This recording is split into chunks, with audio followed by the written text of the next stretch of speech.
mbokku téléspectateur télévision El Mauritania dal leen jàmm ci seen émission yi nga xamante ni ñoom la ñu baaxoo di leen ko jagleel ci jamono yi ñoo ngi ci li nga xamante ni moom mooy waxtaane li nga xamante ni moom mooy liggéeyu njiitu réew mi ci diirum ñetti at yi nga xamante ni moom la toog ci bopp réew mi boobaak léegi gis ngeen télévision bu Mauritanie ci reportage yi nga xamante ni defal na leen ko defal na leen ay waxtaan yu am solo jéggi dayo lool ci li nga xamante ni moom mooy jotaay yi nga xamante ni ñoom leen amal jagleel leen ko ci lii di ñetti at yi nga xamante ni moom mooy lii njiitu réew mi Mohamed Cheikhul El Ghazouani toog ci biir réew mi tey nag ci kàllaamay Kocc ba tey ñu dikk ak yéen ginnaaw reportage yi nga xamante ni defal nañ leen ko ci bànqaas yëpp nag ci jawriñ yëpp ci waa kër jawriñ yëpp dugg nañ fa seet li nga xamante ni moom mooy liggéeyu njiitu réew mi ñu gis fa liggéey bu mucc ayib gis fa liggéey bu jéggi dayo lool tey nag day jaadu ñu daal dee toog defal leen un grand débat waxtaan ci ak ñi nga xamante ni doomi réew mi lañu duñu ay wàlliyaan duñu ay jàmbur ci biir réew mi waaye ci biir réew mi la ñu bokk xam tamit li nga xamante ni moom mooy doxalinu réew mi ak li nga xamante ni moom mooy toog ay njiitu réew mi Mohamed Cheikhul El Ghazouani ak li nga xamante ni moom mooy liggéeyam bu rafet bi nga xamante ni def na ko ci biir réew mi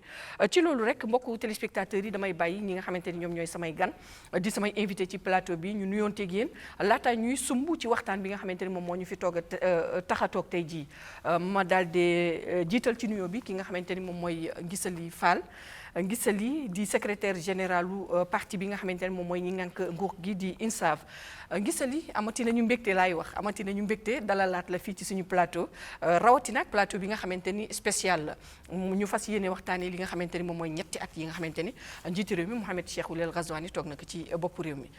dalal ak jàmm. jërëjëf Léna maa ngi lay nuyu man tam di la sant bu baax a baax ci sa taxawaay. di nuyu sama nattangoom yi nga xam ne ñoo fi nekk man di la wax sama mbégte ci teew ci plateau bi particulièrement su fekkee ne du ñuy wax ci bilan président de la République ci ñetti at yi nga xam ni macha allah liggéey bu am solo def na ko fi soqali askan wi fexe ba yëkkati ni maanaam nekkinu doomu aadama yi kon nag dama ciy bekk lool macha allah maa ngi lay delloo nuyu. voilà comme ni ma ko waxee woon waxtaan wi ay kàngam ñoom ñoo ko seq tey jii ndax mag ñi ci la ñu bokk mag sax xëy na mën nañu wax ne mag sax taxu fee mag noonu yëpp waaye ndaw ñi tamit di jeunesse bi tamit dañ ci am cër lool di jeunesse ba nga xamante ni ci biir réew mi la ñu bokk ci li nga xamante ni moom mooy liggéeyu réew mi waaye it bokk ci li nga xamante ni day suqali réew mi am ci nag ay ndombal tànk looloo tax nag ñu dalal tey jii ñenn ci ñoom di Mohamed Habib Gaye di secrétaire particulier bu waa kër jawriñ bi nga xamante ni ñoom la ñuy dénk lépp lu jëm ci wàllu ndox ak assainissement ñu leen di woowee hydraulique Mohamed Habib Gaye dalal naa la jàmm man nag bi yaakaar naa mooy sama njëlbeen ñu pelloo man ak yow ci waxtaan dalal jàmm. aouzu billahi min asheytaani rajim bismillahi rahmaani rahim wa sallallahu ala nabiyil karim jërëjëf soxna Léna maa ngi am mbégte man tamit di fekkee li nga xamante ni mooy waxtaan bu am solo bi nga xamante ni fas nañ ko yéenee waxtaan pour fexe ba ñi nga xamante ni ñooy askan bi xam li nga xamante ni mooy liggéey bu rëy bi nga xamante ni suñu président Mohamed Cheikhul Ghazouani def na ko fi ci réew mi di am mbégte tamit bokk plateau bi ak suma nijaay Ngisali Fall ak suma jigéen ak suma naataango bi toog donc di am mbégte lool pour partager ak yéen bokk ak yéen waxtaan bi jërë ngeen jëf jërëjëf Mohamed Habib ba tey ci waxtaan boobee ñu dalal Aboubacrin Fall tamit nekk ci waa kër jawriñ bi ñu dénk lépp lu jëm ci wàllu njaboot gi ak ndaw ñi waaye di expert fële nga xamante ni moom mooy Union africaine maa ngi lay nuyu di la dalal ci waxtaan bi. maa ngi leen di nuyu ba ma sante sunu borom di julli ci Yonent Muhammad sallallahu alayhi wa sallam donc maa ngi leen di gërëm di leen sant di nuyu askan bi. muy jigéen ak góor te am mbégte di waxtaan tey ci bilan président de la république ñetti année yi mu def yi liggéey bu am solo boobu def ci domaine affaires sociales ci domaine santé ci domaine élevage lépp danga ko suux dinañ ci xuus incha allah léegi-léegi ba tey ci waxtaan wi ma dalal Ndeye Fatma Sarr di ki nga xamante ni moom mooy coordinatrice mooy ki nekk ci bopp cellule bi nga xamante ni ñoom ñooy yore lépp lu jëm ci wàllu jokkoo ak fësal ci waa kër jawriñ bi nga xamante ni ñoom la ñuy dénk lépp lu jëm ci wàllu njàng ak njàngale ci biir réew mi Ndeye Fatma comme ni ma ko waxee woon ndaw ñi ci la ñu bokk waaye jigéen ñi tamit am nañu cër ndax gis nañu taxawaay njiitu réew mi par rapport ak li nga xamante ni moom mooy jigéen dalal nañ la jàmm ci waxtaan bi. aouzu billahi mina sheytaani rajim bismillahi rahmaani rahim wa sallallahu ala nabiyil karim alayhi salaatu wasalaam soxna Léna damay am mbégte lool ñëw bokk ci sa plateau di kontaan tamit di bokk jotaay bi ak suñu kilifa sama ñaari naataango yi nga xam ne ci jeunesse bi lu ñu bokk. li nga wax tamit ci jigéen ñi mu doon lu am solo ndax njiitu réew mi dafa jox jigéen lool cër. donc dañuy am mbégte lool ñëw jéem a fësal li nga xam ne ci 3 ans yi def na ko lu muy doon ay réalisation yu am solo nga xam ne suñu cër tey mooy ñu jéem a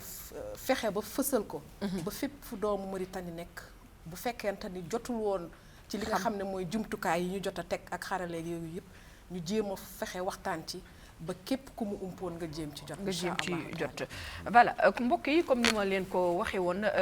lii moo nekkoon suñu présentation. ngeen mën a xam ana kan ak kan tey jii ñoo fas yéene waxtaanee li nga xamante ni moom mooy jotaay bi tey jii ma fàttaliwaat leen ko rek njiitu réew mi Mouhamed Cheikh Ould El Ghazouani bis ni ki ñaari fan ci weeru wi nga xamante ni moom mooy weer wi ñu nekk la toogoon ci boppu réew mi boobaak léegi nag mu def fi ay liggéey yu mucc ayib comme ni ko ñëpp xamee ndax dafa dëppoo ak jamono ji nga xamante ni moom mooy jamonoy Covid 19 waaye terew ko mu daal di suux ànd ak ñi nga xamante ni moom mooy ngungu ak mbaboor gi nga xamante ni ñoom ñoo ko seq mu liggéey bi nga xamante ni tey jii ñu bëri yaakaaruñu woon ni dina egsi fii tey jii waaye njàmbaarteem ak njàmbaarte ñi nga xamante ni ñoom ñooy ñi ko seq ba moo tax ñu egsi fii tey jii waaye comme dañu waxtaan tamit ci li nga xamante ni moom mooy wàllu réalisation dañuy tàmbali ci li nga xamante ni moom mooy politique ndax njiitu réew mi ca ba muy door dafa waxoon ne bis bu jëlee réew mi képp kuy nekk ci langue politique bi dina fexe ba woola ngeen mën a jokkoo te ñu gisoon ci njëlbeen gi mu defoon lu mel noonu tey ji ana ban jàngat ngay indi ci waxtaan boobu Ngisali Fall. jërëjëf Léna yaakaar naa ni laaj bu am solo nga laaj parce que li ñu fi def ci politique ci fànnu politique dafa bokk ci réalisation président de la République. mu di occasion pour man ma féliciter président de la République pour leadership parce que président de la République dafa ñëw ci réew mi dafa jot ci réew mi ci jamono yu doy waar ndax kenn réerewul mbir ay gàllankoor yi fi amoon yi nga xam ni dafa lëmb àddina bi yëpp. maa ngi fàttaliku mbas mi nga xam ni dafa daaneel daanaka koom-koom yëpp Chine Amérique Europe ñëpp du ñu daan woon mu di feebar ba nga xam ni feebar la ba nga xam ni kenn xamu ko mu gaaw a wàlle gaaw a lor bu ñu ci jógee ñu ñëw ci crise u Ukraine muy guerre bi nga xam ni comme na ngeen ko xamee itam guerre la ba nga xam ni daanaka dafa créer crise ba nga xam ni macha allah lépp la nga xam ni dund la woon dafa yokku donc mu di jamono ju am solo ya nga xam ni donc ci la président de la République jote nguur gi donc ci loolu ñu gis ni bilan bi nga xam ni war nañu ko def au plan politique bilan la ba nga xam ni li ci ëpp solo moo di que ni kilifa réew mi bu muy ñaan réew mi dafa waxoon ni moom day dana def campagne waaye du xosi kenn du wax kenn lu ñaaw te dana fexe ba su jotee réew mi dana wax ni doomi réew mi yëpp ñi ànd ak moom ak ñi nga xam ni yan gis nañu am ñooñu ñëpp ay doomi réew mi ni ku ci nekk am nga ay xalaat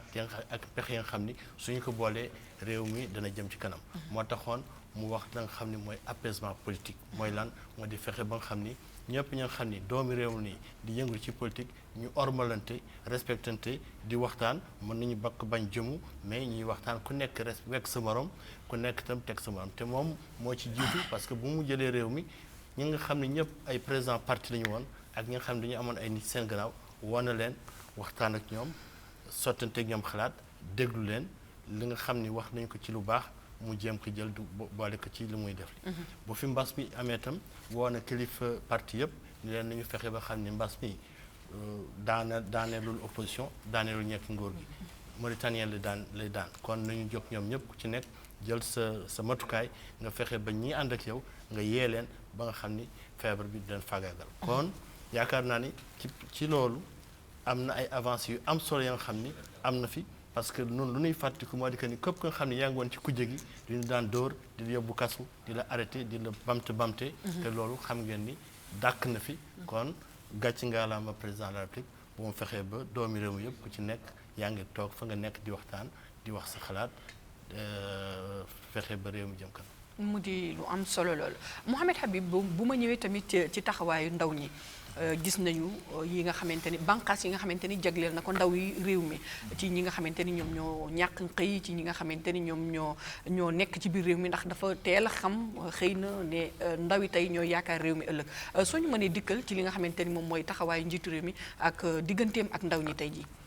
waaw leen na jërëjëf xam naa li may njëkk a commencé rek mooy tatagal ki nga xamante ni mooy njiitu réew mi ñu ko lay wax félicitation ñu félicité ko ci ñetti at yi nga xamante ni déjà defagum na ko ci bopp réew mi di ko ñaanal yàlla suñu borom subhanahu wa taala mu kàttanal ko ba yéene bi nga xamante ni am na ko mu mottali ko amiin yaa rabbi xam nga dafa am loo xamante ni suñu grand wax na ko léegi lu am solo mooy bu fekkente ni yàlla dafa dogal ngay ut réew dafa am ay engagement yoo xamante ni souvent moom ngay jël mais xam nga dañu tàmmoon ñun ndaw ñi di dégg ay engagement yoo xam ni souvent dañ naan ni kii est-ce que dina ko mën def wala bu fekkee daf koy def tamit day nekk loo xam lu yéeme day nekk mais yàlla dogal suñu borom bi nga xamante ni moom Mohamed Cheikhul Ghazouani ñëw na nekk président de la République bu Mauritanie déjà da ngay gis sax ci bi nga xamante ni campagne bi mu ngi di am engouement bi nga xamante ni jeunesse bi amoon nañ ko te jeunesse moom ku mu àndal rek yaakaar la am yaakaar boo xamante ni mooy pour que bu nga xamante ni yow falu nga fexe ba utal ko peut-être di gën a nekk farata ci ndaw li mooy mu am foo xamante ni fa lay teg loxoom bon loolu nag mu nekk loo xamante ni lu jafe la surtout nag ci jamono bi nga xamante ni moom la jëlee nguur gi tasanteeg mbas bi nga xamante ni lor na àdduna bi yëpp donc loolu mu nekkoon loo xamante ni handicap la woon gàllankoor la woon ci li nga xamante ni mooy politique bi nga xamante ni amoon na ko pour li nga xamante ni moo jëm ci ndaw ñi mais yàlla suñu borom dogal na ba tey fi nga xamante ni moom la ñuy wax ak bépp fànn boo jël boo jëlee ci mbay mi boo jëlee ci napp gi boo jëlee ci domaine boo jël ci réew mi rek gis nga ni am na fa ay liggéey yoo xamante ni am na fa te ndaw ñi ñoom ñoo ko bénéficié ñu jagleel ko ndaw ñi surtout li nga xamante ni nag moo jëm ci mbay mi ak surtout li nga xamante ni moo jëm ci éducation nationale jàng ak jàngale bi yooyu yëpp gis nañ ni ndaw ñi jël nañ leen ci jël bu baree bari loolu nag dafa nekk loo xamante ni voilà loolu nag dafa nekk loo xamante ni lu ñuy rafetlu la di ñaan yàlla suñu borom mu kàttanal ko ba nga xamante ni lii ko desee ci mandat mu gën a yokk loolu ba nga xamante ni fépp fu ndaw nekk ci réew mi dina mën a yëg boppam ci li nga xamante ni moom mooy ay réalisation président de la République macha allah barakallahu fik Aboubacrine ngay expert maanaam nga am xam-xam bu màcc ci lool jëm ci wàllu xëy na taxaw seetlu bu ñu dikkee ci li nga xamante ni moom mooy mbasum Covid 19 ak li mu def te nga gis li nga xamante ni moom moo am ci àdduna bi yëpp ñu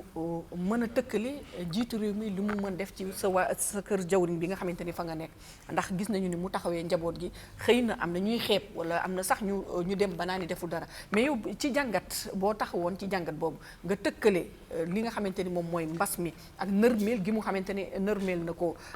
koomu réew mi tey ji lan ngay expliquer askan wi ngir ñu gën a mën a xam taxawaay njiitu réew mi ak réalisation donte am na ñu koy xeeb waaye ñi nga xamante ni yéen ñi nekk ci secteur bi bu ngeen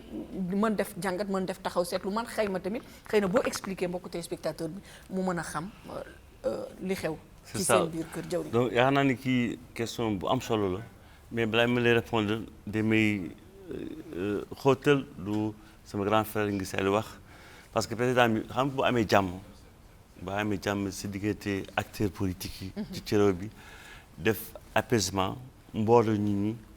xam concorde bi day am solo pour nu mën a tabax réew bu ñi nga xam ni dañu jàppoo nekk benn donc comme ni ko waxee rek ci justice jigéen yi ci Covid bi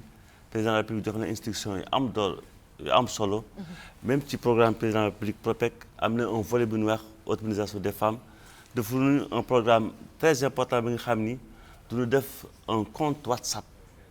xam nga mënuñu seeti benn jigéen mënuñu seeti benn coopérative on peut visiter personne ñu def compte WhatsApp ak l'outil de la régulation lu muy jot ak jigéen ñëpp nekk ci Mauritanie après ñu def leen ay projet ñëw ci chaque région ci Covid bi chaque région ñëw fa jox leen appui financier pour jigéen ñi mën na liggéey mën na yokk seen koom-koom pour mën na yokk éducation xale yi. dina dem xool région yëpp xool coopérative yi fa am solo ñu ji leen recenser leen ministère dem ci programme président de la République PROPEP am volet bu am solo bi ma autonomisation des femmes mu def si à peu près 600 millions ñu dem séddoo ko ci jigéen ñi ci temps Covid. donc président de la République jël na ay matukaay yu am solo mu def fonds d'appui au Covid bi nga xam ni def na ay activités koom-koom yu am solo yu dimbali jigéen ñi ci biir réew bi. c'est la première fois ci nguuru Mauritanie def un compte WhatsApp jote ak jigéen ñi ci réew mi yëpp def leen recensement di jokkoo ak jigéen di jokkoo ak jigéen ñi nga xam ni ñoom ñoo yore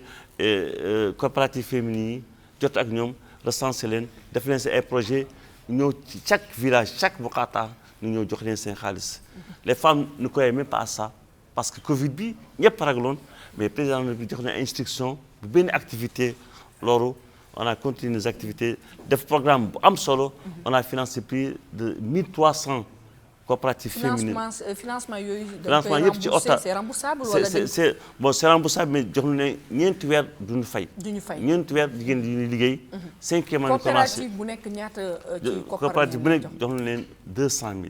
chaque coopérative 200 000 yu ndaw yi mag yi jox leen jusqu'à 10 millions et puis mu wax leen fii coopérative Garak jox na leen 10 millions pour nous transformer des produits locaux di def ay yaourt di jaay. waaw lu tax nga jël exemple ci coopérative Garak mel non du ñu jox rek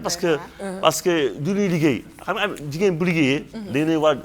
jàppale dimbale leen loolu am solo la. parce que tey jii dina encourager tamit mais aussi ba nga fàttali ni tey jii jigéen ñi ñoom ñoo yore ñu presque ñooy ciru population Mauritanie. kenn mënu leen bàyyi di pet te duñu contribuer ci koom-koom réew mi donc président de la République def na ci programme bu am solo. bu ñu wax autonomisation des femmes un programme bu am solo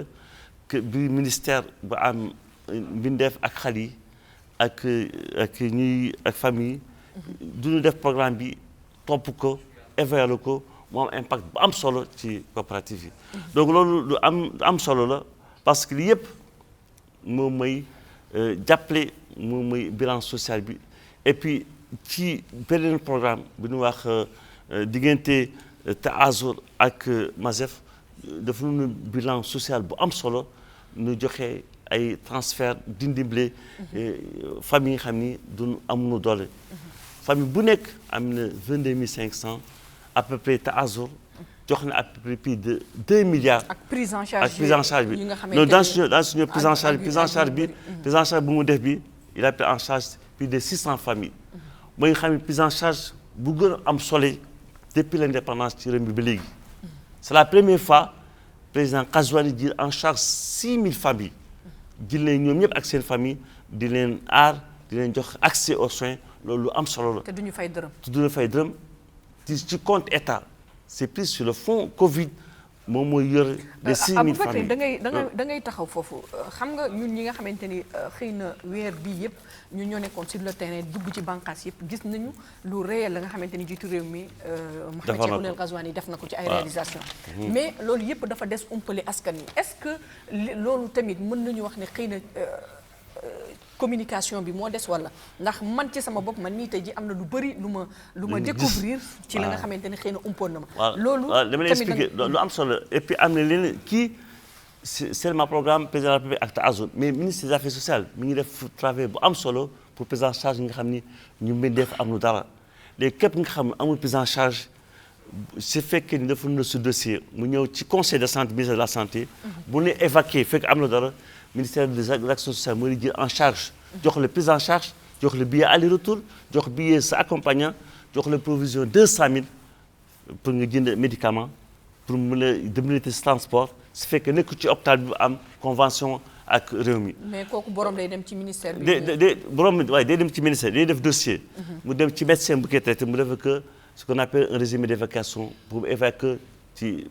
réew nga xam ne am na convention ak Mauritanie mais lii am solo parce que faut que askan bi ñi xam ni amuñu ñu xam information ku am solo du ñëpp xam lii il faut que ñu wax ci parce que lu am solo la parce que bilan social bi dafa am solo et puis ce bilan la kenn mus ko def bu mu tee amee indépendance ba léegi wax nu waxtaan ñu xóotal que parce que faut que nit ñi xam que parce que c'est pas n'importe qui mooy ñëw tey bénéficier ci prise en charge nga xam ni bindeef yi ñoo ko war a bénéficier parce que lii c'est fait pour les malades yi nga xam ni amuñu dara amuñu prise en charge sont pas pris en charge par l'État mais nguur gi daf leen dimbale ci ministère ba action sociale ak xale yi ak pour képp nga xam ne amul prise en charge amul dara état bi def jox na 1 milliard pour prendre en charge ce genre de maladie faut que ñëpp yëg ko lu am solo la parce que faut qu'on communique faut que ñu wax nit ñi am na fi nga xam ne ba nga fi ñëwee daana mën dimbali. incha allah dinañ ci dellu si waat c'est ça naa la jox information aussi pour waxtaan si ñëpp yëg ko même les malades yi nga xam ne ñooy dialysé état bi mën a jël en charge à 100%. loolu am solo la et puis état bi jox na 20 000 chaque malade dialysé pour mu kii dimbali ci transport et puis c'est fait pour aussi ñu xam ne chaque weer ku nekk du ko jox 15 000 par mois y compris aussi les nga xam ne dina am cancer réew mi mën nañu jox prise en charge 50% jox leen 15 000 par mois pour dimbali transport bi réew mi def na convention ak le centre de cardiologie foog yëpp yëg ko ministère action sociale am na convention ak ministère cardiologie pour ñi nga xam ne maladie amuñu prise en charge ça c'est important et puis c'est gratuit loolu yëpp foog ñu waxtaan ci ñëpp yëg ko pour xam ne président def na ay actions yu am solo ci domaine social. merci il faut ñëpp yëg ko loolu moom mooy li waral waxtaan bi tey jii. voilà ndax comme ni ma la ko waxee woon équipe bi télévision bu Mauritanie ñëpp dem nañu daal di tasaare ci bànqaas yi ku nekk ñu jox la ay bànqaas yi nga xamante ni découvrir nga ci yow sa bopp la nga xamante ni yaakaaroo woon ne loolu am na loolu moo waral tey ji plateau yi ni mel ñu jagleel ko askan wi ngir ñu gën a xam taxawaayu njiitu réew mi Mouhamed Cheikh Ould Ghazouani. Fatma Sarr bu ñu dikkee yow ci li nga xamante ni moom mooy sa taxawaay ñaar laa lay sédd muy taxawaayu jigéen ñi ak ñi nga xam cër bi leen jiitu réew mi sédd ndax ku ne gis na cër bi mu leen sédd naka njaboot gi waaye it bu ñu dellu see ci li nga xamante ni moom mooy waa kër jawriñ bi ñu dénk wàllu njàng meeg njàngale mi boo doon tëkkale ñetti at ci ginnaaw ak fi ngeen toll nii tey jii lan nga may tënkal ci ñaari question yu ma la laaj. waaw jërëjëf Léna d'abord dañuy féliciter son excellence Mouhamed Cheikh Ghazouani te di ko ñaanal yàlla li des ci mandat bi yàlla na ko yàlla dimbali ba lépp luy mbébétam ci askanu yàlla mun ko mottaleeg jàmm incha allah mais damay dellu si ci ginnaaw tuuti ci li mu wax ci par rapport à la communication booy xool xëy na réalisation yi bëri na trop mais il y a un problème de communication dans tous les secteurs parce que defe naa ne dañu nekk un peuple boo xam ne on n'a pas cette culture de communiquer ce qui veut dire que ni réalisation yi day bëri dañuy def yu am solo comme li muy wax nii léegi xam nga ni population bi booy xool à 70% y a que des pauvres te day am solo action yu mel nii ñëpp di ko xam ñëpp di ci jot ñuy xam naka la ñuy def ba mën a jot ci lii ba mën a dimbaliku donc par rapport au statut de la femme mën nañu wax ne njiitu réew mi ba mu jëlee ba muy labat réew mi sax ci boppam cër bu mu joxoon jigéen ñi tax na ñëpp sawar ànd ak moom parce que dafa dérouler un programme boo xam ne dafa convaincre ñëpp am ci yaakaar muy jigéen muy góor te boobu ba léegi ba mu bu jëlee nguur gi li ñu gis mooy booy xool ci gouvernement bu mujj bi mu teg en place li ci nekk ci ay jigéen peut-être que buñ ko tëkkalee ak li fi jóge woon xëy na am na amélioration tuuti te waaye bu doon suñu sago nag ñu lii nga xam ne mooy parité lii mooy gëdd bi ñu war a jox jigéen ak place bi ñu war a jox jigéen ci biir gouvernement bi ñu gën ko mun a yokk ndax réerale wuñu ni jigéen mooy levier développement économique te loolu ñëpp xam nañ ko pour ñëw nag ci njàng meeg njàngale mi liñ ci def tamit am na solo lool mais li may wax rek mooy que ni déficit communication bi xëy na moo xaw a sooxeel yenn mbir yi bu dee ci njàngale mi li ñu def ci ay réformes entre 2019 ak léegi bëri na lu doon mbébatu son excellence mooy ñu instaurer ce qu'on appelle l'école républicaine nga xam ne bépp doomu Mauritanie dañuy àndandoo jàng ci benn école boo xam ne bi dañ fay joxe un enseignement de qualité inclusif nga xam ne dootuñu xaajale doomu patron beeg doomu néew di doole bi loolu moo doon mbébét bu njëkk bi mais comme ni ñu ko waxee rek Covid dafa ñëw ndërmeel économie dëkk bi ndërmeel xëy na nation yépp te ñun muccuñu ci léegi nag mbébét bi moo doon en 2019-2021 ñu démarré la réforme du système éducatif loolu tardeel lu bëri mais terewul ñi ngi ci boobu processus ba boucler nañ ko la semaine dernière ak projet de loi bi nga xam ne dañ ko waroon voter à l'Assemblée nationale. est-ce que ni comme ni ko nit ñi di waxee tamit seen cat mooy réforme yu bëri yi ngeen xamante ni yéen a ngi koy changer à chaque fois est-ce que loolu tamit du doon la nga xamante ni moom mooy gàkkal li nga xamante ni moom mooy mëbatu njiitu réew mi ndax ku ne gis na njiitu réew mi bi muy egsi li mu yéene bi mu amoon mais bëri na tamit ay réformes yu bees bëri na ay changements yu bees yi nga xamante ni dañ ko nemmeeku ci seen waa kër bànqaas. waaw loolu dam ci sawar wax mën nañu ne de 1960 à nos jours li ñu am ci réforme bëri na mais réforme bi dafa wute ak réforme yu doon am parce que réforme yi ñu doon am dañ ko doon def de façon précipitée bii dañ ko def de façon consensuelle nga xam ne dañu adopter une démarche inclusive et participative képp ku bokk ci famille éducative avant même que les concertations ak les assises nationales di am dañu woo bépp bànqaas wala bépp doomu mauritanien bu ñu xam ne yow mbirum njàng soxal na la ñu woo la laaj la sa xalaat ci loolu ci lañ demee ci processus concertation yi ñu def ko au niveau régional def ko au niveau national mu génne des rapports yoo xam ne dafa mujj aboutir ci projet de loi bii ñu voté ñu génn ci bii passé ci loolu tamit réforme yi xëy na yeneen yi ñu doon jël réforme yi bëri woon na mais bii dafa ñëw capitaliser réforme yi njëkk yi amoon lépp lu ci baax ñu segg ko jéem ko améliorer pour que ñu mën a assurer aux enfants mauritaniens un enseignement de qualité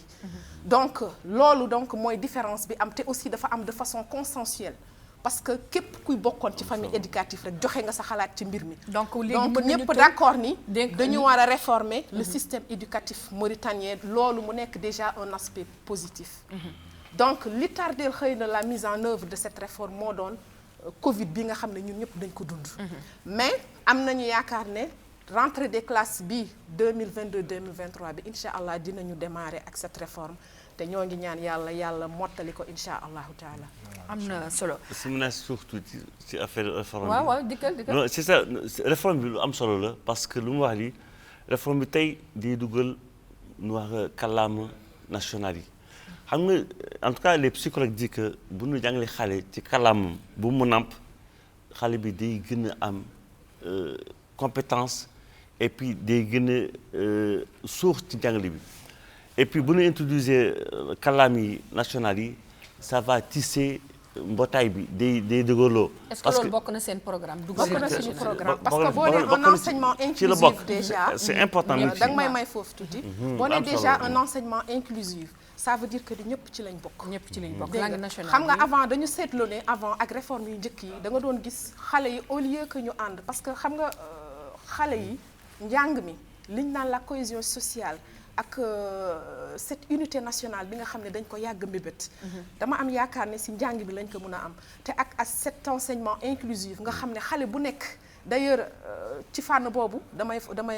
wax ne dañu prévoir que tous les élèves mauritaniens dañuy bokk uniforme ñun ñëpp dañuy bokk benn yére parce que bëggatuñu xeebeel di am ci diggante xale yi bëggatuñu frustration di am ci yenn xale yi moo tax dañuy créer uniforme boobu te loolu li ñu ci jublu mooy créer un citoyen modèle à travers l'éducation nga xam ne dinañu mun a espérer fonder une nation boo xam ne bi liñ naan cohésion sociale moo koy lal liñ naan nu mu tudd unité nationale moo koy lal liñ naan solidarité empathie loolu yëpp daf koy lal te loolu mënuñu ko am lu dul ci éducation boo xam ne éducation de qualité la loolu moo tax nag réforme yooyu ci loolu damay dolli tuuti avant loolu tamit li nga xam ne mooy la restructuration des ENI ñu def ko nga xam ne mooy la base donc képp koo xam ne kii formateur nga woon wala élève maître nga ci ENI yi dañu def loo xam ne dañuy revaloriser le métier professionnaliser ko ba li nga xam ne lépp luñ doon mbébét wala lépp loo xam ne du woon lu ñu sàkku ci enseignant bi dinañ ko forger waat ba nga xam ne dina nekk un modèle nga xam ne liñ koy jàngal dina ko mun a transmettre xale bi lu mel ni la citoyenneté bi ñu mel ni le patriotisme loolu yëpp espérer nañu à travers cette réforme ñu mun ko def ci xale yi voilà ci loolu ci laay dikk tuuti ci li nga xamante ni moom mooy wàllu li nga xamante ni moom mooy njàngum arabe bi maanaam arabisation bi nga xamante ni temps yi xëy na nekkoon na fi coow wala juróon na fi coow lu xaw sakkan ci biir réew mi am ñu bëri ñu ci wax wane seen xam-xam que ne am na ay matières yi nga xamante ni comme y a des am na ay matières scientifiques wala am na ay matières yi nga xamante ni pour jàng ko ci arab ba mu dugg ci bopp ndongo li dina xaw jafe ndax loolu bokk na ci li ngeen taxaw seetlu ak loo ciy expliquer ki nga xamante ni xëy na xolam daf ci xaw jaxase ko tuuti xëy na ñu bëri dañuy attardé wu sur cette question de langue mais il y a des points beaucoup plus importants des thématiques beaucoup plus importantes par rapport nag aux langues dañu ne dinañu jàngal xale bi au préscolaire dinañ dugal les langues nationales pour que xale bi mun a gën a yeewu dégg nga pour que xale bi mën a perception am xëy na mën a gën a gaaw donc bu ñu demee ba ci fondamental bu ko ñu def introduire arabe bi donc processus la boo xam ne xëy na. est-ce que yéen tamit du côté boobu da ngeen am problème mu communication ba askan wi coow tey jii xëy na dañoo comprendrewul wala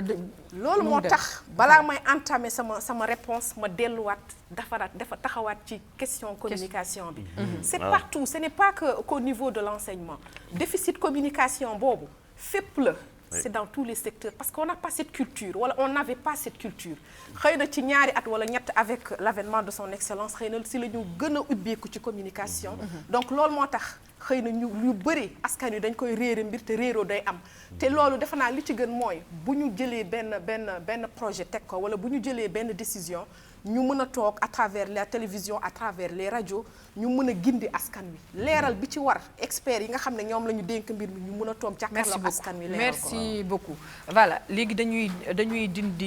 damay ñëw ci beneen xar kanamu Ngisali Fall en tant que économiste maanaam xam-xamam màcc loolu jëm ci wàllu koom-koom ngis tey ji boo doon xayma li nga xamante ni moom mooy jafe-jafe yi nga xamante ni xëy na askan wi ñu ngi koy dund donte njiitu réew mi li nga xamante ni lépp def na ko ba tey yuuxu jib na ba tey ñu bëri nee nañ mi ngi tar ci seen boor tey ji yow ci wàllu koom ak sa xalaat yan taxawaay mu di ci askan wi mu di ci ñun ñi mu di ci yow mu di ci ki ñuy seetaan ku nekk tey ji nan la war a taxawee ngir jàppale njiitu réew mi ci li nga xamante ni moom mooy liggéeyam ndax kat dafa doon la nga xamante ni liggéeyu jàppal ma jàpp la te ku ne tey ji war nga ci am na ci sa part de responsabilité ci wàllu Ngisali économiste lay laaj nii. Voilà, c'est ça. jërëjëf Léna je pense que question bu am solo la ba xam ni ñëw na ci waxtu mu war a ñëw. balaa ma ci xuus damay juste fàttali ni xëy na xanaa ndokk yàlla li sunu président teel am na idée mu def un programme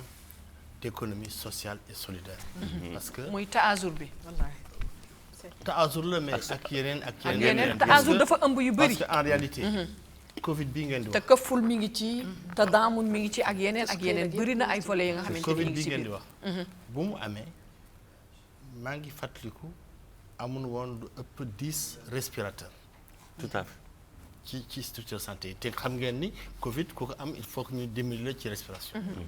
mais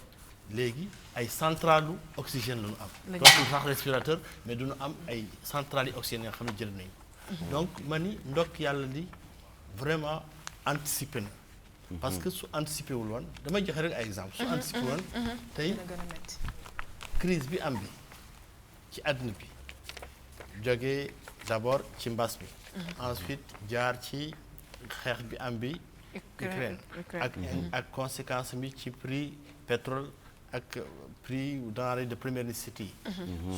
su li mu def li su ko deful woon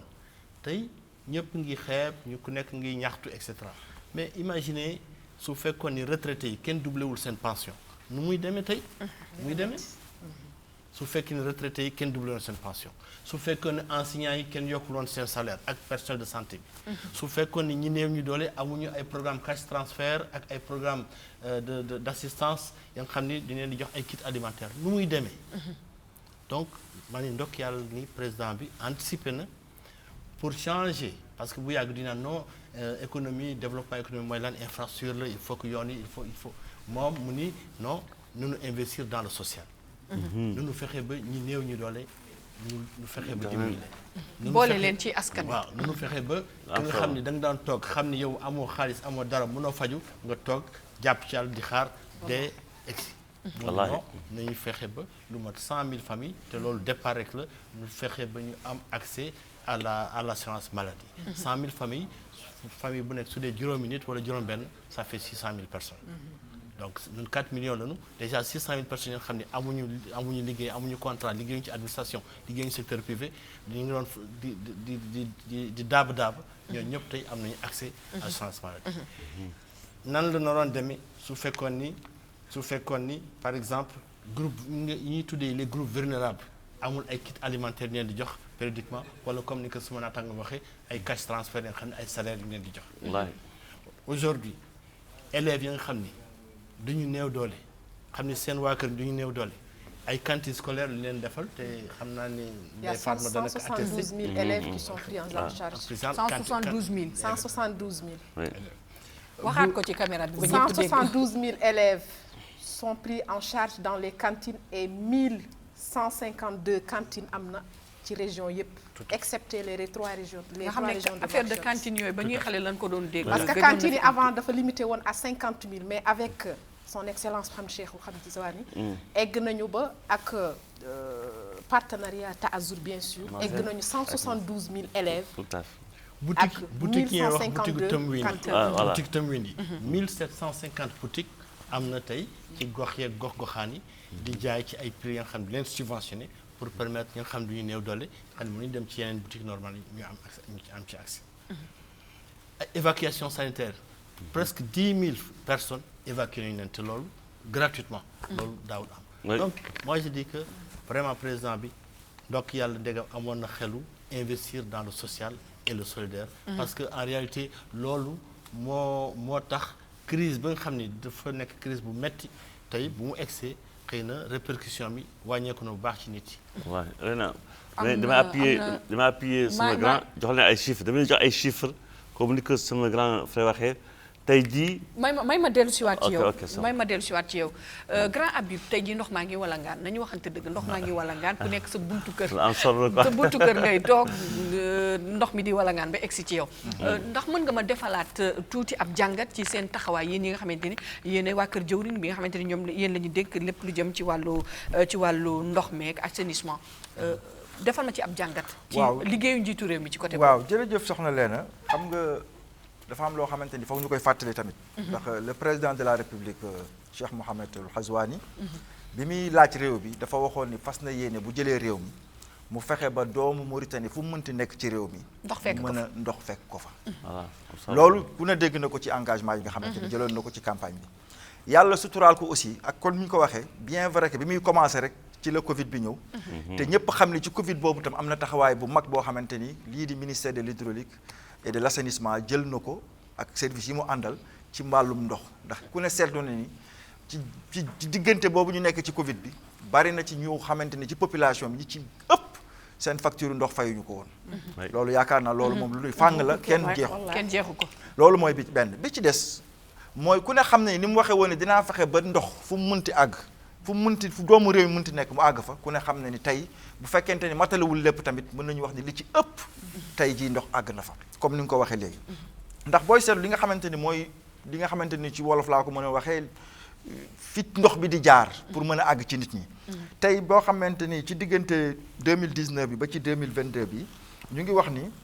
am na juróom-benni téeméer ak fanweer yoo xamante ni ci ay maanaam yokkute tiwala yoo xamante ni pour ndox mën a àgg ci ni fi nga xamante ni mooy population bi loolu bokk na ci li nga xamante ni mooy réalisation yi nga xamante ni moom la président def boo seetloo aussi li nga xamante ni moom mooy ndox bi nga xamante ni moom la ñuy produire moom la ñuy jël pour jëfandikoo ko tey ku ne xam na ni ñu ngi toll ci 200 junni ak ñeent fukki mètres cubes yoo xamante ni par jour bokk na ci réalisation yi nga xamante ni ministère bi réalisé na ko ci ndigalu ki nga xamante ni mooy président de la république boo xoolee tamit ci conduite yi ñuy posé am na lu ñuy wax junni ak ñetti téeméer ak fukk conduite yoo xamante ni teg nañ ko yoo xamante ni pour ndox bi dafa mën a jaar tamit la di dem ci réew mi boo xoolee aussi ba tey am na dëkk yoo xamante ni tey jii dëkk boo mel ni Amourj dëkk bu mel ni Adel Bagru dëkk bu mel ni jigéen ñi Ayoun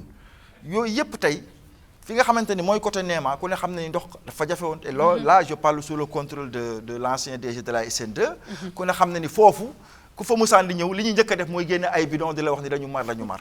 tey boo demee foofu ndox baa ngi walangaan donte la nag am na ay yu des yoo xamante ni ci projet yi yaakaar nañu balay juróomi atam yi nga xamante ni ñaari at yi ki des bala muy jeex yaakaar nañu lu demee ni ay kiifaak yooyu yëpp ci projet yi nga xamante jàpp nga ne tey jii ni des na ay bërëb yu bëri yi nga xamante ni ndox eggugu fa non booy seet bërëb yi nga xamante ni yu bëri ndox àggu fa tamit lii di ministère bi ma wax di ministère de l'hydraulique et de l'assainissement dafa jël ay matukaay ba nga xamante ni fépp foo xamante ni peut-être tuyaux yi ma wax léegi àggu fa pour mën a jox population bi ndox fexe na ba mettre lu ñuy wax ay citernes ay camions yoo xamante ni même ci programme Taazour bi tamit gis nañu ay bërëb yi nga xamante ni xëy na robinet eggu fa mais gasal nañ leen ay teen defal leen ay forage ay barrage ay forage cette cartographie réew mi waaw bërëb ba nga xam ni fa la ndox gënoon a ñàkk ancien directeur SN2 mooy wax ni moo di Charles moo di li ñuy wax Charles maanaam l'est soo ko seetee am na benn projet bu rëy bi ñuy wax ZAR ba nga xam ni ndox mi depuis Néma ba ci Ayoun ba léegi mu ngi jëm ci Kifa donc foofu yëpp léegi daanaka ay investissement def nañ ko fa ak ay station de pompage yu moderne yoo xam ni daañu permettre nit ñi am ndox soo seetee Aftout non waaw mais Aftout Chergui à partir de Foumougleita ba ci Barkewal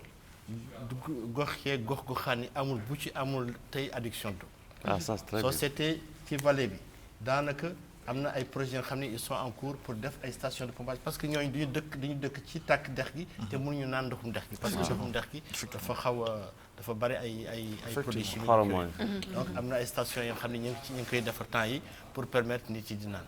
donc comme ni mu ko waxee Nouakchott daanaka à partir de Rosso ñu naane je crois que 150 mètres cubes jour.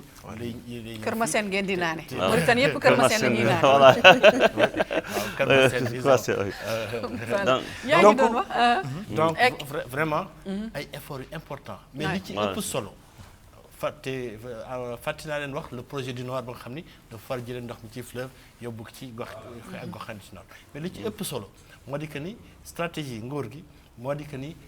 eau de surface yi ñoom la ñuy jël. bàyyi eau souterraine yi parce que loolu ay réserve la nga xam ni ëllëg ak si biir parce que suñ demee ba ndox amatul ñu mën jël seeni eau souterraine donc eau souterraine yi réserve lay doon donc fépp nga xam ni fleuve am na fa wala la nga xam ne ndox mu nga xam ne dafay reproduire donc loolu mooy stratégie kii bi donc voilà yaa ngi doon voilà comme ni ko grand bi waxee effectivement ba ci Kifa googu ñuy wax y a 265 kilomètres ñaari téeméer ak juróom benn fukk ak juróom kilomètres yoo xamante ni war na dem foofu jóge ci fleuve bi nga xamante ni moom mooy effectivement et loolu aussi il faut nga bul fàtte Nouadhibou nga xamante ni li gën a cher mooy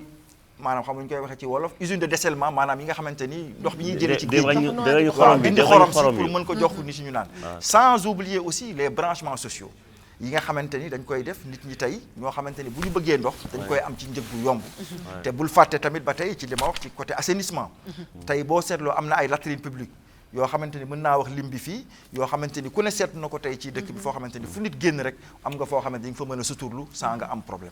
donc franchement bu fekkee dañuy waxan dëgg parce que nit ki buy wax da ngay wax sa aqulaay taala li nga xamante ni mën nga ko défendre boo tëddee nga nelaw xëy na tamit xëy na lépp mënul xëy rek sotti te kenn mënul matale yëpp surtout ci situation ak période bi nga xamante ni ci la moom njiitu réew mi jëlee bopp réew mi voilà non man dama bëgg rek wax la ni président de la République dafa jox programme social lu am solo comme li ki ngi sa waxee léegi budget ministère de la santé yokku na plus de 50% de 2019 à 2022 2019 le ministère avait 28 milliards aujourd'hui en 2022 ils ont 50 milliards de guya comme li ko waxee pour prise en charge bi au niveau de la CNAM tey au niveau de la CNAM on a 603 000 assurés au niveau de la CNAM on a 680 000 assurés par Taazur et on a le total est de 1 200 000 assurés muy 100% mi nga xam ni mooy ñi nga xam ni am na doole ci mbindeef bi et puis lii c'est des actes yi nga xam ni muy ci ndox ci agriculture ci élevage président de la République dafa am ay acquis yu am solo ça fait même pas une semaine président de la République dafa dem Tamchikat joxe les acquis pour Mauritanie am autosuffisance alimentaire ci légumes yi. Il a créé même un fonds d'appui aux maraîchers. Ça fait même pas une année ci Tembatra il a créé le fonds de développement de l'élevage pour mën a yokk seen njur di jaay dans la sous-région. waaye yokk leen nag seen communication xaw ma ñan ñoo yore seen communication mais lii umpale woon nañu bëri xëy na nag téléspectateurs yi bu ñu seetaanee liggéey bi nga xamante ni waa télévision El Mauritania def na ko mu di liggéey bu mucc ayib ci jamono yii ñu weesu ndax nag comme ni ma ko waxee woon ci njëlbeen nga bànqaas yépp taxaw nañ fa ku nekk ñu dékk la micro mu di jawriñ mu di directeur mu di secrétaire général képp ka nga xamante ni responsable nga bu war a fësal li sa liggéey jox nañ leen ko ñun ñi xëy na ci loolu la ñu xamee lu bëri waaye tey ji jàpp nañu tamit ne xëy na seen liggéey ci wàllu communication xëy na bu demee woon noonu askan wi du réere lu bëri mbir ndax ñun ñi wàcc sur le terrain gis nañu liggéey njiitu réew comme ni ko Habib waxee rek ku nekk da ngay wax ak sa aqulay taala voilà man li may wax nii yéen tam am ngeen rôle bu am solo ci communication parce que yéen télévision nationale nga waa ngeen di wàcc di seet si way les partages yi ñoo ko séddoo waa ngeen di wàcc ñoo ci askan bi non askan bi dafa war a am information ci télévision nationale parce que télévision nationale la. yow soo bëggee loo fësal da ngay ñëw télévision. parce que ñun aussi dama koy waxaat fii ñun yenn saa yi da ngay ñëw sax ci benn ministère ñu ne la ñun def loola benn labyrinthe ba nga xamante ne da ngay dem ba découragé. waaye tamit njiitu réew mi li muy liggéey da ngeen ko war jàppale ci ko fësal. mais continuer c'est-à-dire président de la République mi ngi def ay liggéey am solo ñëpp ñoo ko war a jàppale. doomu askan Mauritanie yëpp muy jigéen góor du ko war a jàppale. aujourd'hui communiqué ñëpp waxee président def na stratégie défense réew mi bu am solo on a une stratégie sécuritaire bi nga xam ne tey ku nekk mën na nalaw en tranquillité tey frontières yi bi nga xamee mi ngi comparé 2020 2010 2006 ba léegi Mauritanie dafa am une stratégie sécuritaire frontières yi ñëpp ngi nalaw alhamdulilah am stratégie bu baax les gens sont en train de développer ça lu am solo la et puis troisièmement président de la République mi ngi assainir l'image de la Mauritanie tey jii foo ne waxee léegi ministère des Affaires étrangères bu Mauritanie ak Amérique ils ont fait une rencontre secrétaire général d'État américain def un tweet de lui effort bu président de la République def pour améliorer l'image de la Mauritanie à l'extérieur loolu am solo tey jii boo demee Mauritanie nous sommes l'un des pays où suñu passeport c'est les plus valeureux tey boo joxe passeport diplomatique ci Maroc ay non c'est nos voisins jàmm rek nga xam ci yéen nga dem Sénégal c'est nos frères nga dem en Afrique boo génnee passeport non boo génnee passeport Mauritanie jàpp xam ne Mauritanie réew bu am jàmm réew mi nga xam ne président bi en tout cas Ghazouani mi ngi améliorer visage ci wàllu koom-koom bi loolu am solo la parce que foog ñu wax ko parce que tey boo amee jàmm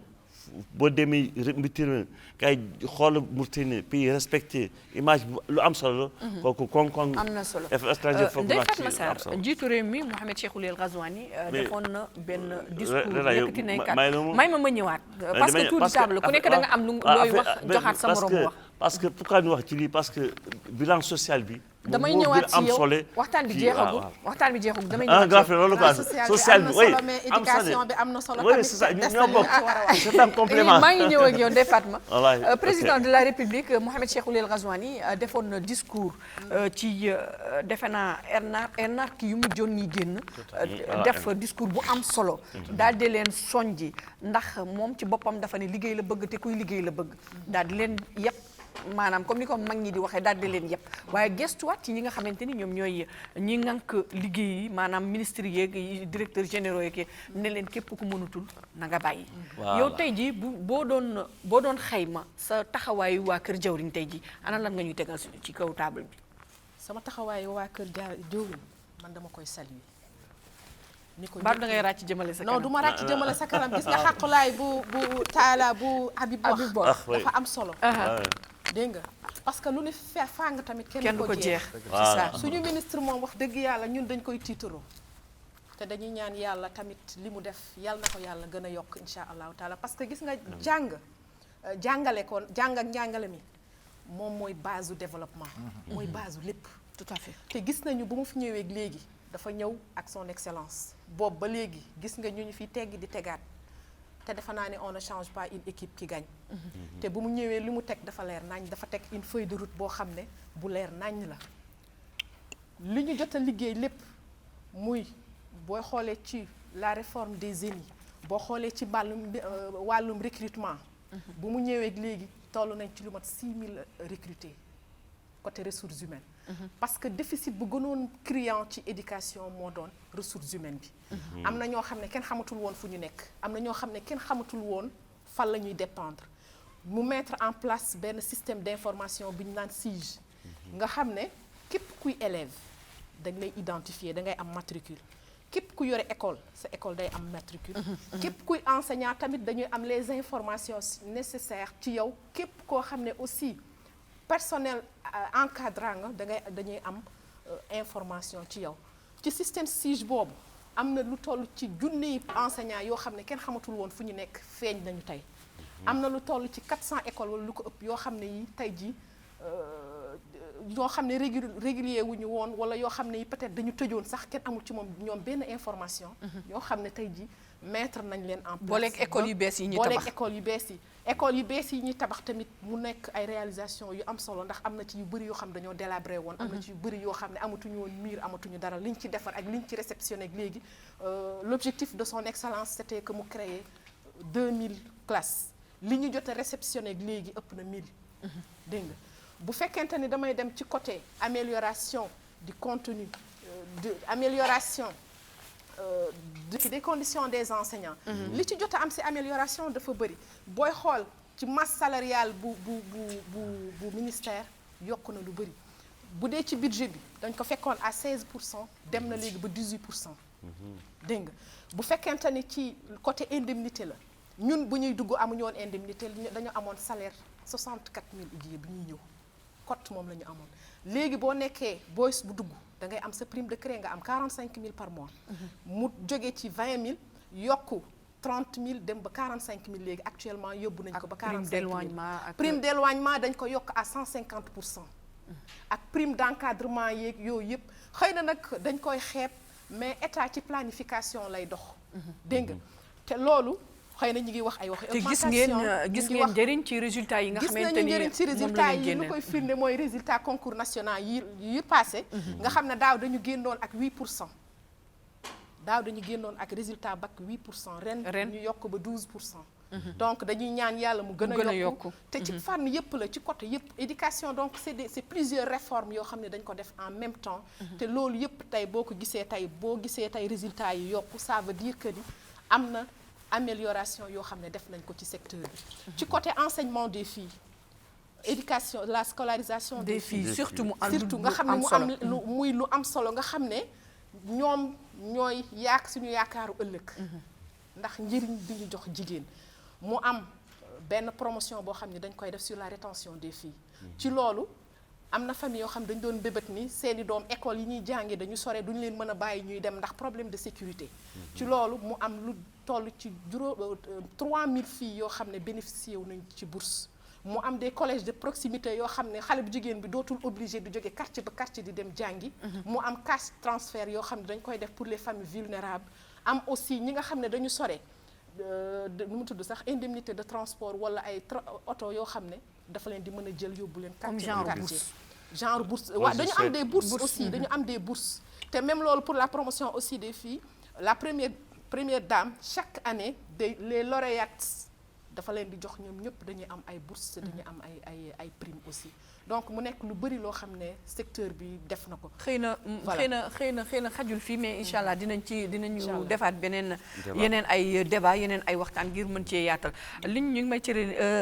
signalé ne li ñu cërale woon ci waxtu mi ngi jeex mais kii dafa junj lu am solo léegi ci wàllu diplomatie. ndax gis nañu njiitu réew mi Mohamed Cheikh Ould El Ghazouani bi mu toogee ci bopp réew mi ak tey jii wàllu diplomatie daf ci def lu am solo lool boo ñu mënee jàngatal tuuti. dinaa ci wax. mais dinaa wax surtout. ci nan le président de la République yore réew mi léegi maanaam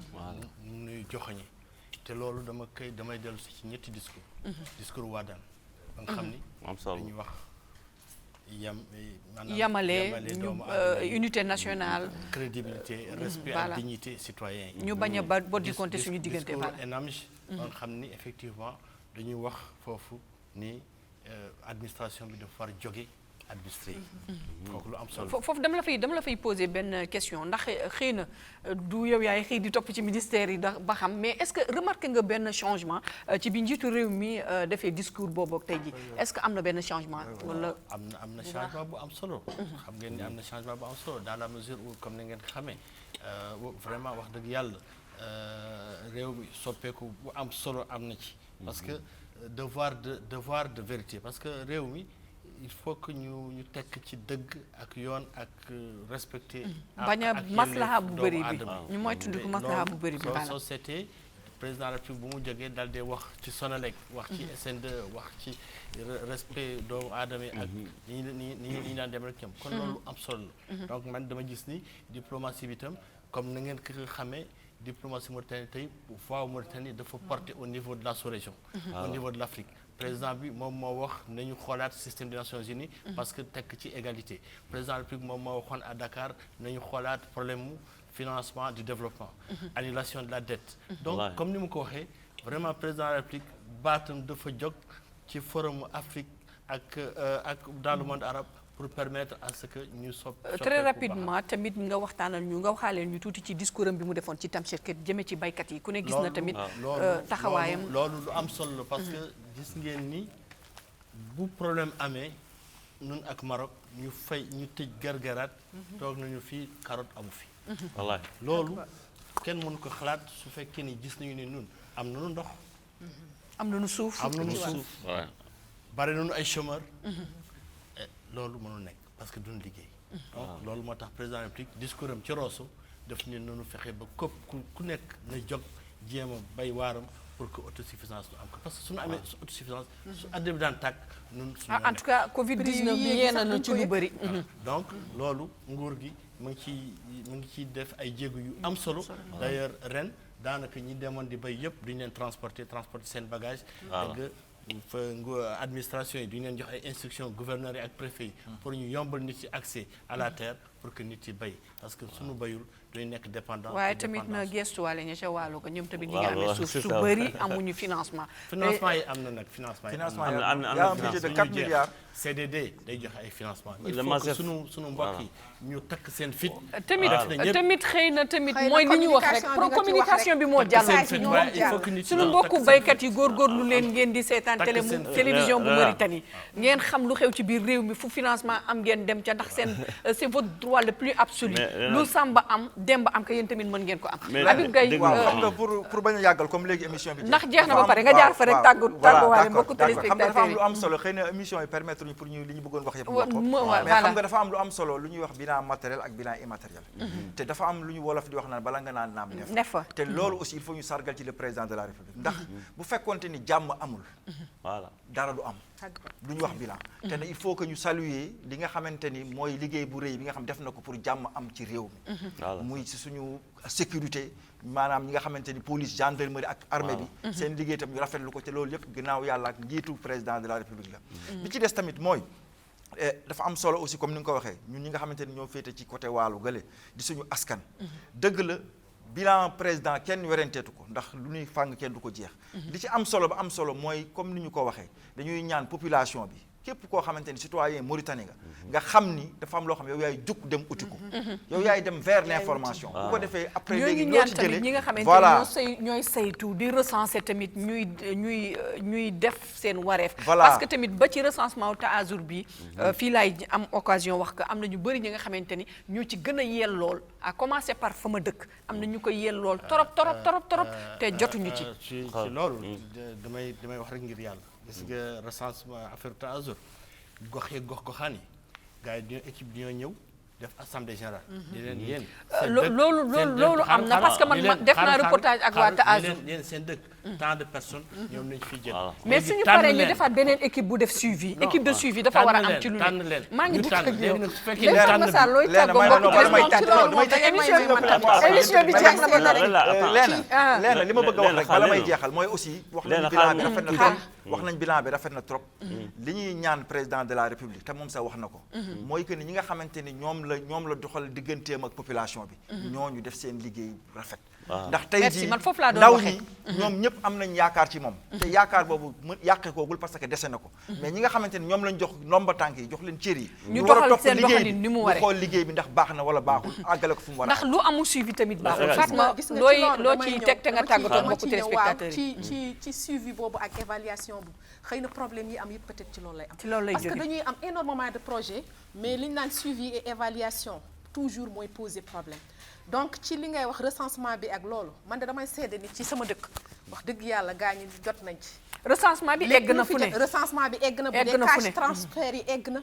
bu dee jën yi ñu fi doon joxe fa tabaarakallaa egg na pëtëy nag samp nañ ko waaye lamp yi tàkkagul. te ñoo ngi ñaan yàlla na lamp yi tàkk na ndox mi gën a yegg si incha allah. na ndox mi wala ngaan tàggatoo waale donc ñoo ngi sant bu baax di ñaan yàlla rek njiitu réew mi yal na ko yàlla jàppale ba li nga xam ne sumb na ko mu eggale ko ak jàmm incha allah ba ñëpp mën ci gis seen bopp te loolu la ñuy ñaan yàlla incha allah li mu defoon rek naka gën a yokk incha allahu taala incha allah ana li ma wax ni ministère action sociale mi ngi def liggéey bu am solo pour les malades nga xam ne duñu dialysé pour malade yi nga xam ne dina am cancer pour malade yi nga xam ne du leen di évacuer pour malade yi nga xam ni dina am maladie chronique képp nga am maladie chronique comme diabète comme tension ministère bi dafay jox fukk junni chaque mois pour mu dimbali léegi waaw loolu waxoon nga ko sànq mais ki nga xamante ni tey ji mosu ko woon xam pour mu am accès ci loolu lan lay def léegi c'est très simple ministère action sociale ubbi na bureau Oluwiyati bureau renseignement képp ku bëgg xam information na fu ñëw danga ko jox information au détail ci Mazef voilà képp ku fu ñëw dana am information bu am solo mu am aqam mi nga xam ni état bi moo ko jox kenn léegi tàggatool léegi maa ngi leen di gërëm mbokk téléspectateurs yi maa leen ko digal dinañ ñëwaat ci beneen plateau maa ngi gërëm télévision Wataniya pour jox nu kaddu pour nu nuyu askan bi jox leen information yu am solo yi nga xam ne président bi def na ko ci domaine social tey jii bilan social bi nga xam ne bu am ci Mauritanie c'est la première fois nu am que depuis l'indépendance de la Mauritanie c'est le plus grand contingent plus de 600 000 familles nga xam ni ñoo ne jël en charge intégralement loolu lu am solo la nga xam ni du ñuy xaar ñu leen di wàll tey état bi jox leen prise en charge ministère affaires sociales tey am na évacuation pour ñu xam ne am na prise en charge c'est important la nu wax ci lu am solo donc maa ngi leen di leen gërëm di sant président yow dinaa la defal si reportage Mazef yal na yàlla may Habib Gaye tàggatool yow dinaa ñëw nga tàggatoo après nga balancer waaw léegi comme ni nga ko waxee rek ñun tamit ñu ngi gërëm waa télévision Mauritanie bi nga xamante ni mooy suñu télé ndax opportunité bi ñu jox pour ñu mën a wax li nga xamante ni rek moom la ñuy def moom mooy lancer un appel wax ni tey population bi lépp loo xam soxla nañu comme information ci li nga xamante ni mooy service yi nga xamante ni moom la ministère de l'hydraulique et de l'assainissement yor ñu xam ne ubbil nañ leen suñu ay bunt muy ONSER muy ONAS muy SN2 muy bépp foo xamante ni rek ci ñun la dépendre bu ñu fa demee la ñu fa soxla incha allah am na ñu leen fay recevoir pour orienter leen ngeen góorgóorlu ci waa Rosso ña ngay jooy na waaw incha allah bi ci des mooy waaw bi ma bëgg a tëjee rek mooy lancer un appel comme ni ma waxee léegi rek di ñaan yàlla aussi suñu président yàlla kattanal ko ba li nga xamante ni moo ko dese ci mandat bi mu àggale ko ci jàmm ak salaam ba li nga xamante ni mooy bëgg-bëgg yi ñu am mu sottal ko baax ci askan bi baax ci réew mi. waaw man foofu laa doon bëgg daaneele ndax xam na wax nañu bilan gis nañu ni lu bari def nañu ko mais heureusement qu'encore am na ñaari at yu des ci mandat président bi. ñaari at yooyu ñoo ngi ñaan yàlla kàttanal ko. ba vraiment mu yokk ci lu bari parce que maa ngi xool. maa ngi jëm di xool waalo bi ak gox-goxaan yi. di fàttiku ni jëkk ba tey amagul désenclavement. loolu lu am solo la nga xam ne ñu ko war a def. war nañ ci taxaw de wax dëgg ak Rosso voirie Rosso bi. Rosso diggante électrification bi wax nga ko. goudron yi ñu defaru suivre ko goudron tamit amul et cetera donc am na lu bari lu des. am na lu bari lu ñu def mais am na lu bari lu des. donc il faut que nu taxawaat ñun ñëpp taxawaat. mbokk yi xam ni fii dañu bokk ci réew mi. ñu taxaw seen wàll ñu taxaw laaj ko di ci dox di ci yéeg di ci wàcc ñu ànd ak ñoom dimbali leen dégg nga président bi baddiwul kenn xaajiwul kenn ñëpp la bëgg boole. mais nag waaye ndaw yi mu yéen tamit nañu ko jàppale ci liggéey nañ ci fekk loxol borom. ndaw ñi am na ay programme yu am solo yi nga xam ni ñi gën ñi yaxlaf ci suñu ndaw yi ñu ngi ci ñeneen ñi nañu dugg mooy mon projet mon avenir. mooy les financements de CDD. ñu ñamee tool yi dégg nga Habib Sall mu ngi ne agriculteur la léegi. fàtte na xam naa ni fàtte na Nouakchott ak Télé. mu ngi kii am naa sama benn neveu ba nga xam ni Ahmedou Khayrat moom itam ma ngi bay ak financement ak ñeneen donc il faut que xale yi ñeme jël crédit parce que jël crédit du dara du jéem a liggéey su fekkee ni liggéey daa remboursé il faut que ñeme am na solo tàggu nga mbokk téléspectateur maa ngi tàggu ñëpp di balu ak itam ci vraiment xam naa ni lu bari la nga xam ne bëggoon nañu ko wax waaye xajul ci comme ni ko wolof di waxee li duuf ci nag bi yëpp xajul ci cin li man fi may tëjee sama waxtaan rek mooy waa kër jawriñ yi ak banqaas yëpp ibbil leen télévision yi ak rajo yi seen ay bërëb ñu mën a fësal li nga xamante ni moom mooy liggéey bi ndax wax ne njiitu réew mi defu fi dara dañu ko tax booy na noppi nit ñi defu fi dara alors que ni njiitu réew mi def na lu mu mën waaye communication bi moo jàllul man loolu laay wax te képp ka nga xamante ni tey jii dénk nañu la ndombal tànk ba nga xamante ni da nga jëm ci askan wi nga di ndaw lu njiitu réew mi Mouhamed Cheikhul El Ghazouani yénn ci askan wi demal nga la demal ak yénnante boobu nga xamante ni moom mooy ndax am na yu bëri yi nga xamante ni umpale na ñu bëri ci askan wi tey ji di ñaan yàlla rek incha allah yàlla may ñu fekkewaat ñeenteeli at bi réalisation yi gën fi bëri ñu mën a am waxtaan wu gën a yaatu di leen fàttali ne mbokku téléspectateurs yi maa ngi dalaloon Ngisali Fall Mouhamed Habib Gueye Ndeye Fatma Sarr ak Aboubacrine Fall di leen jox dig daje incha allah ci yeneen jotaay ak yeneen xar kanam jërë ngeen jëf ci ànd beeg teelu bi fi amanillah